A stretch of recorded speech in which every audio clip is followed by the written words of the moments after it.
This committee has been the main battleground in the latest fight over guns. Now the Liberals have waved the white flag. It is not our intention, as I noted, to move Amendment G46.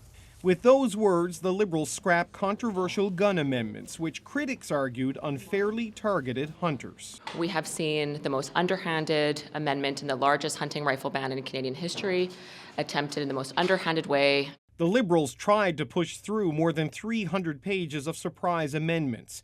The goal was to ban a long list of long guns that included many popular hunting rifles. This was done while the committee was discussing a handgun ban and without following the normal process for studying legislation. You know, I don't know what reasoning the Liberals ultimately had for these amendments, but I definitely will underline the incompetence part of it. The outcry was swift, the backtracking inevitable, the gloating immediate. Today's humiliating climb down that we have forced Trudeau to make is a temporary pause in his plan to ban hunting rifles.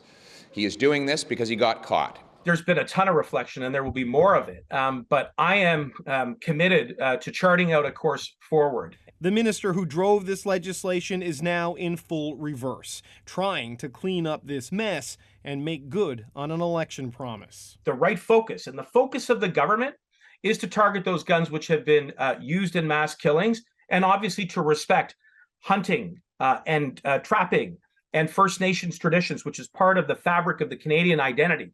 As the Liberals scramble, survivors of horrific gun violence continue to hope for a solution. We hope it will be strong for all Canadians. And I repeat it, our fight is not against hunters. Our fight is against assault-style weapons for our safety. So, David, where does this leave the Liberals with gun control legislation? Well, Ian, the Liberals find themselves in this big political mess of their own making. You've got hunters and gun owners mad that they tried this in the first place. You've got gun control advocates disappointed that it all fell apart. And it also feeds into this narrative that Pierre Poilievre is pushing, that this government's just out of touch with a lot of Canadians, in particular rural Canadians who hunt, and that this is a government that's out of gas and can't do things properly. And the Liberals have now handed the Conservatives a clear example of all of this on a key wedge issue of gun control. All right. David, thank you. Thank you.